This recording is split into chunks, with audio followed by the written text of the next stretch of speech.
Ето, току-що бяхме пред панталона, който е затворен. Панталон, как го искаш?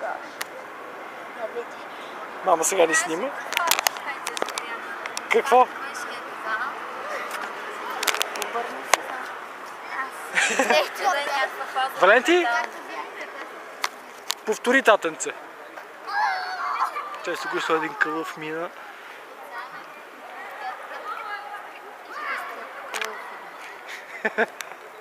Една възмутена мама.